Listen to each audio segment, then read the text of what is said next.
Je me présente Stéphane Métro, je suis surveillant de la faune, un des 10 surveillants de la faune du canton de Vaud. Donc moi j'ai le secteur Lausanne, Lavaux-Oron, puis une partie de la Riviera. C'est un moment que j'aime beaucoup, c'est se lever du jour.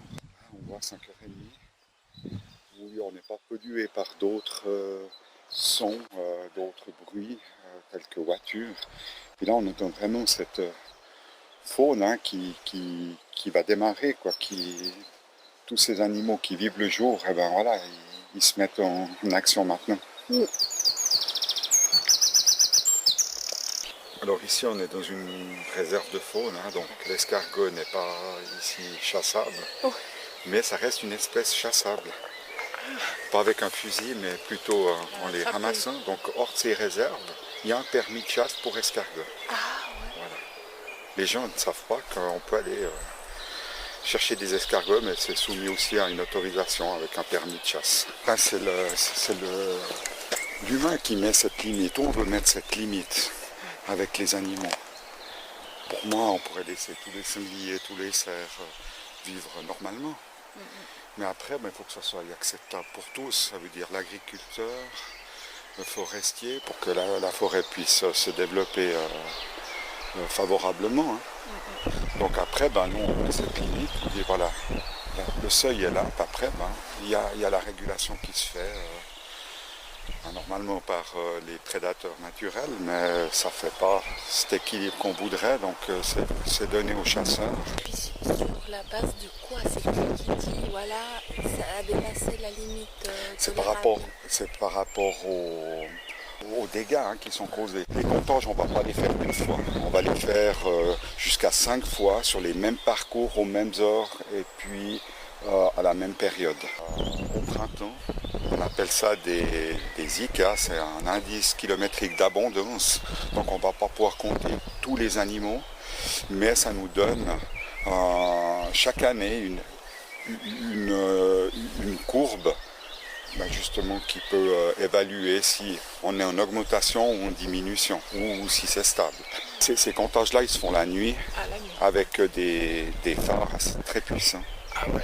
Voilà, chaque côté du véhicule, et puis on avance à 15 km/h.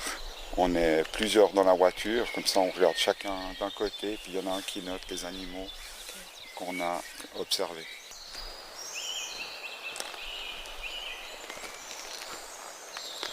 On voit que l'herbe, elle est pas un petit peu aplatie. Ça peut être des sangliers. Donc ça, c'est peut-être un troupeau de 10 sangliers. Ils se baladent par troupeau. Ouais. Puis, je sais que là, il y a 10 sangliers. Ils sont tout le temps ensemble, donc c'est probablement ceux-là. Ils sont plutôt par famille, non? Ouais, ils sont compagnie, comme on dit, ouais.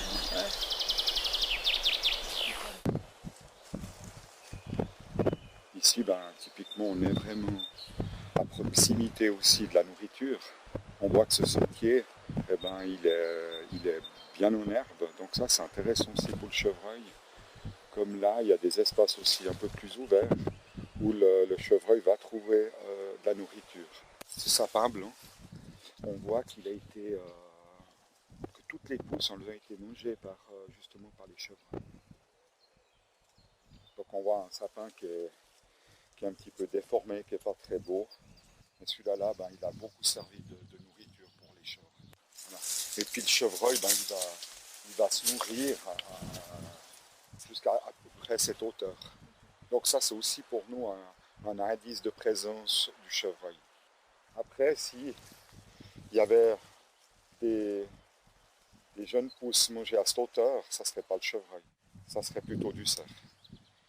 Mais là, on voit que y a pas on a très peu de cerfs ici dans cette zone. Quelques passages. Mais là aussi, on est attentif, les gardes-faunes et les forestiers, de l'évolution justement du cerf.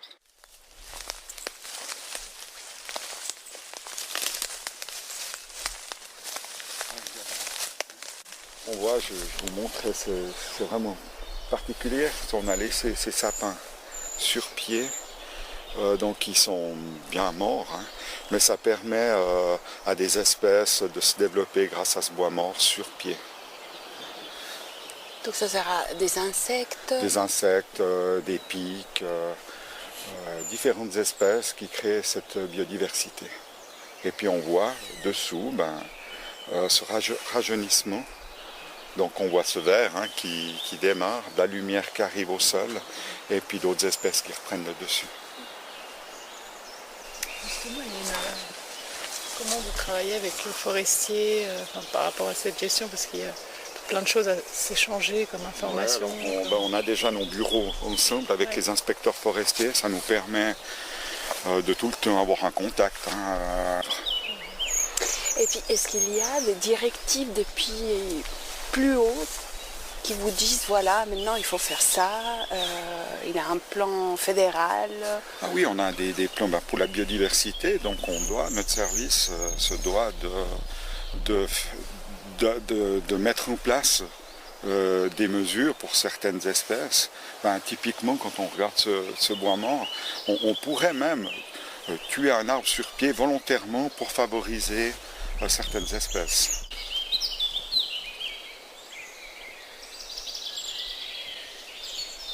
On a eu 5 cygnes à Yvonne qui étaient péris dans le nid, donc des jeunes cygnes qui avaient 2-3 jours, qui étaient sortis de la coquille.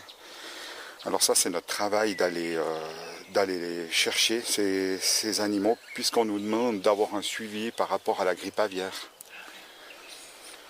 Donc là, c'est prendre en charge les dépouilles, et puis on les achemine au centre de Galli-Valerio pour une analyse complète, pour savoir ce qui s'est passé.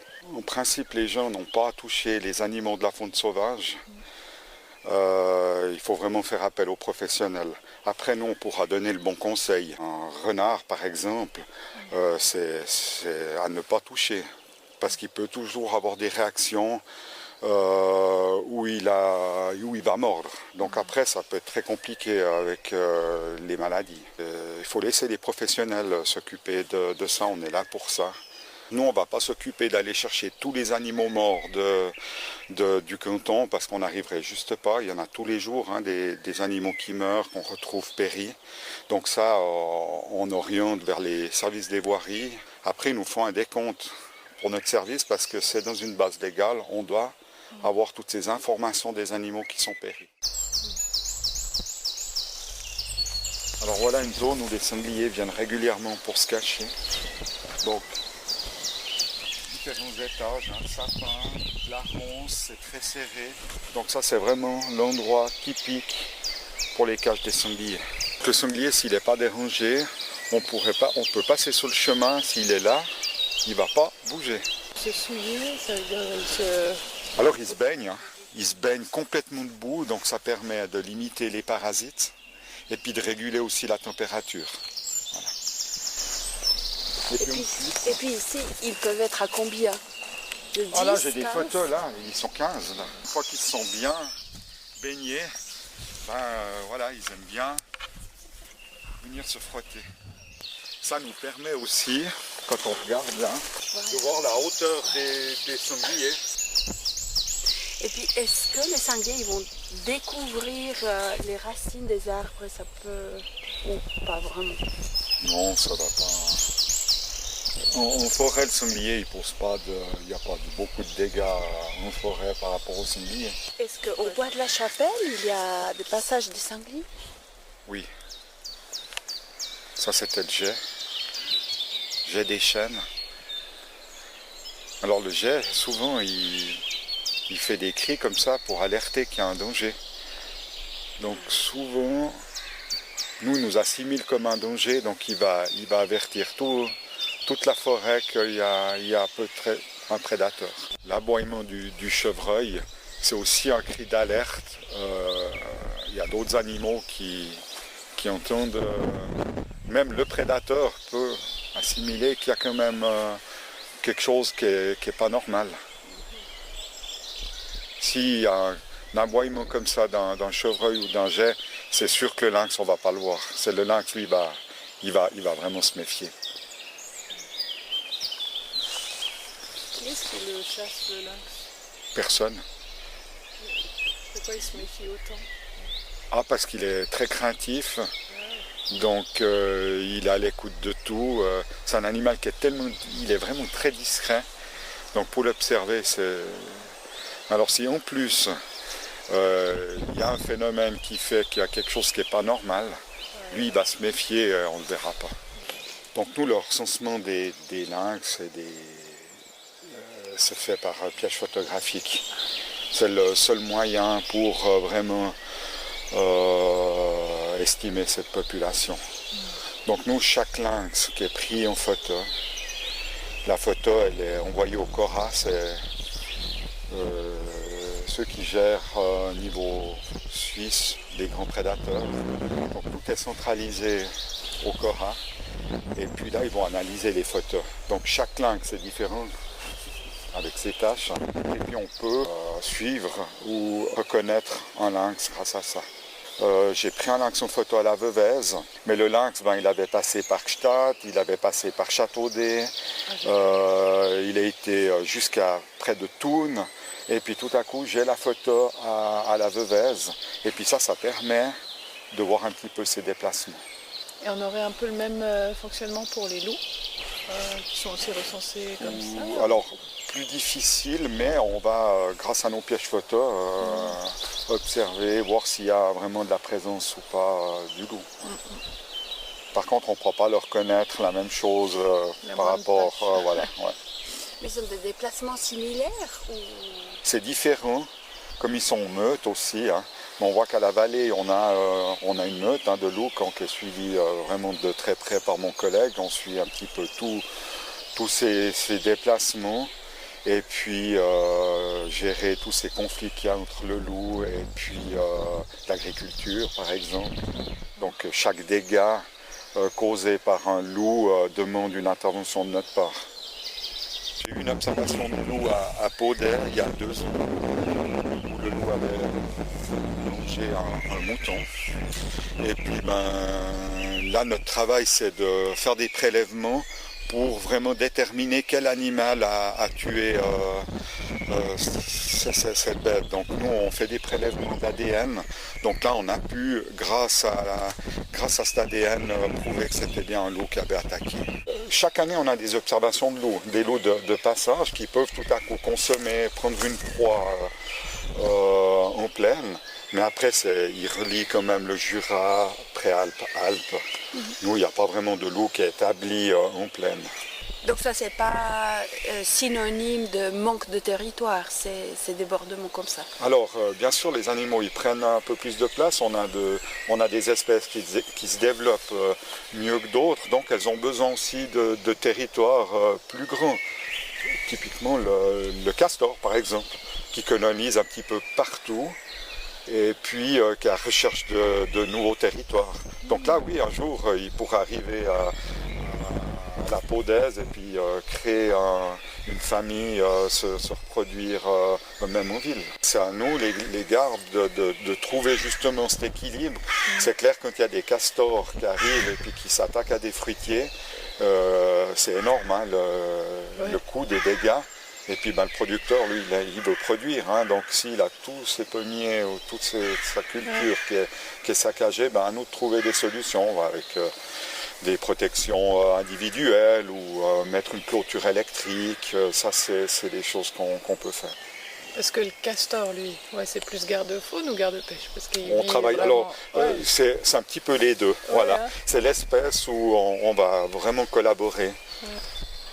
Aussi avec l'inspection des forêts, avec les gardes forestiers. Oui, alors là, c'est vraiment... Là, on est vraiment plusieurs corps à travailler pour cette espèce. J'ai repéré, il y avait un fond qui était juste là. Alors j'ai placé mon pied photo ici.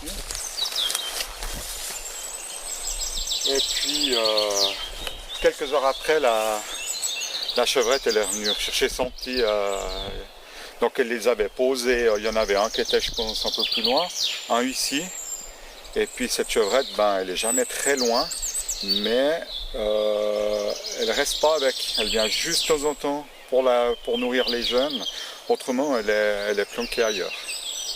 Alors, toujours aux gens qui nous disent « on a trouvé un fond qui était abandonné », Non, il n'est pas abandonné. Ça, je rappelle toujours qu'un faon n'est pas abandonné, sauf que la mère, elle n'est pas avec les jeunes. Et puis son moyen de défense, c'est vraiment de ne pas bouger. Il n'a pas d'odeur. Et puis nous, on pourrait amener de l'odeur qui serait vraiment problématique pour lui, puisque après les prédateurs pourraient être attirés par ça. Il ne faut surtout pas les toucher. Surtout pas. Un faon, si qu'il le touche, malheureusement, il y a de fortes chances qu'il soit perdu. Et donc il reste vulnérable comme ça, quoi, 2 mois, 3 mois après? Non, je pense que pendant 2-3 semaines, après ils vont quand même suivre, ils peuvent suivre la mère. Ouais.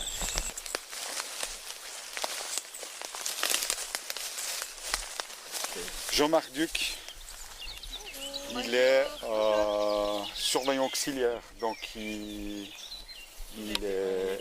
Voilà, c'est lui qui a été faire le méchant. Je suis arrivé, c'était très propre, ils sont très polis. Voilà, ils sont une famille, ils sont 4 gamins. Ils ont été faire du camping, voilà, samedi soir. Puis sans aucune pensée de faire quelque chose de mal. Voilà, être un petit peu conciliant. Voilà, c'est comme ça qu'on procède. Par contre, maintenant, ils sont avertis, ils savent qu'ils ont fait quelque chose de pas juste, et puis que la prochaine fois, c'est vrai que, voilà, il n'y a plus de joker. On fait venir beaucoup de monde dans la nature, mais tous ces gens, après, quand ils y sont, sans vouloir faire mal, ils font peut-être des choses qui sont pas justes, et puis qui peuvent déranger les animaux, quoi, la faune sauvage. Ouais. Donc après, une fois qu'on a ces gens, après nous, il faut les éduquer, on va dire. C'est toujours important de sensibiliser et puis d'informer juste par rapport à comment se comporter dans la nature. Ça, c'est déjà primordial, déjà, rien que pour ce qu'on a vu ce matin, le camping sauvage, les déchets, le dérangement, les activités qu'on veut faire. Déjà, à la base, si on a compris déjà que si on sort des sentiers, on va déranger, voilà, mais les gens le savent pas. Qu'est-ce que vous diriez aux enseignants? Qui fassent peut-être des journées avec des spécialistes de la nature. Voilà, on se fait une semaine nature avec un plan, avec des surveillants, avec des rangers, avec des gardes forestiers, avec des spécialistes d'ornithologie ou des choses ainsi comme ça. Et puis de les rendre attentifs à plein de choses. Et puis c'est sur l'école à la nature, quoi. Comme on faisait l'école à la montagne, mais on fait l'école à la nature. Des freins pour que les enfants puissent sortir quand ils sont à l'école en forêt, c'est les normes de sécurité. Donc c'est devenu très très compliqué et aussi les horaires ne sont pas très compatibles. Donc c'est vrai que les enseignants ils sont confrontés à des limites au niveau administratif, au niveau logistique, que des fois ça prend trop d'énergie. Ouais, mais je pense que l'école doit se développer dans ce sens-là si on veut tous cohabiter et que ça aille dans le bon sens. Alors ici, c'est tout un village. Il y a, je pense,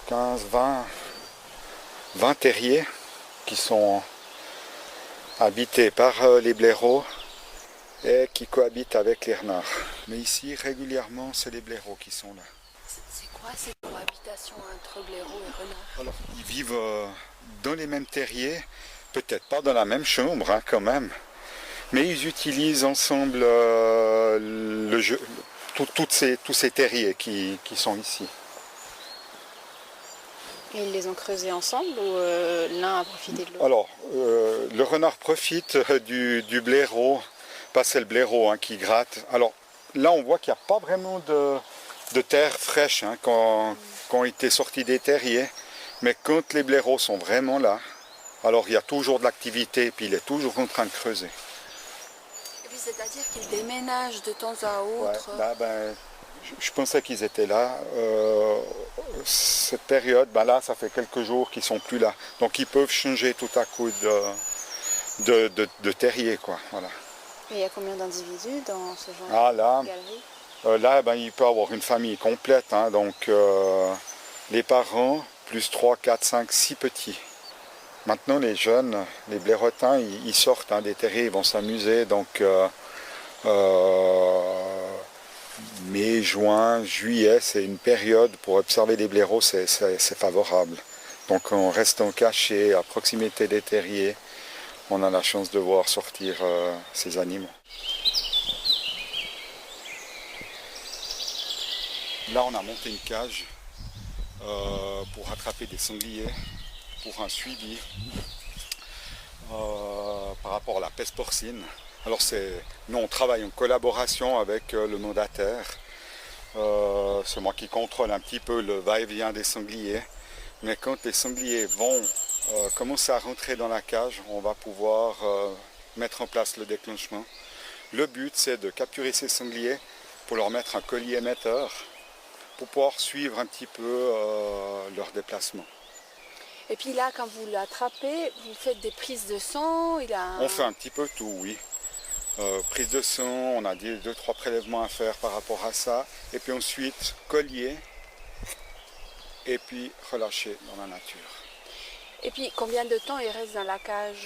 On essaye de calculer, voilà, dire ils seront peut-être là cette nuit. Et puis là, on met en place le dispo. Mais ça veut dire que toute l'équipe du projet est sur place, à proximité. Puis une fois que la cage se déclenche, on est tout de suite là pour intervenir, pour ne pas laisser les animaux trop longtemps dans la cage. Donc ça, nous, on a suivi une formation parce que ça fait partie des expériences animales et on est formé justement pour ce genre d'expérience.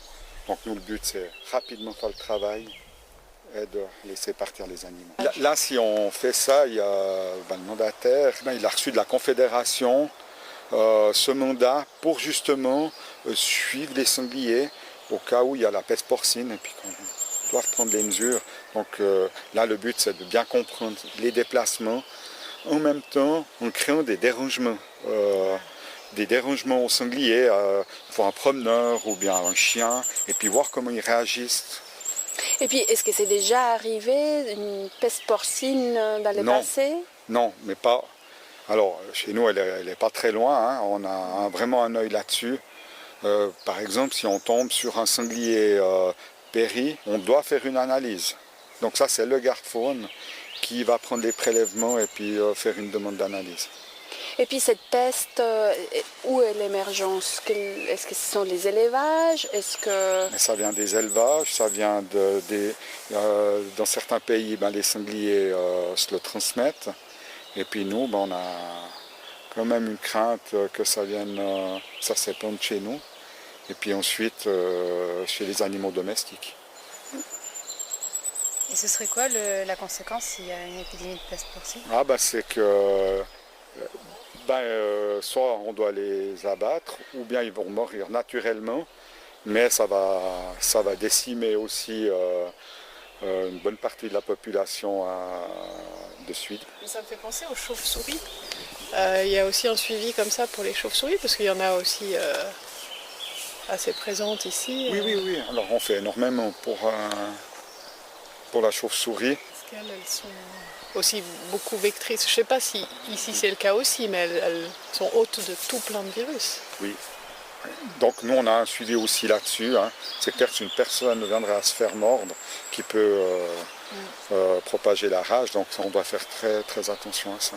Nous, si on a un doute sur un animal qu'on trouve, si on n'a pas la cause réelle la cause de la mortalité, on peut faire une demande d'analyse.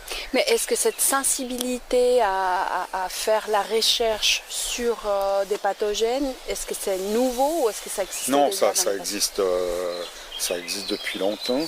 Maintenant, il y a d'autres suivis. Et puis, nous, les gardes-faunes, on apporte vraiment l'aspect connaissance du terrain. Pour vous parler du bois de la Chapelle, c'est un lieu où de nombreux animaux y vivent. Il y en a qui sont de passage, mais les chevreuils y vivent à l'année, que ce soit les martres, les fouines, les sangliers aussi sont de passage. J'ai également vu un lynx.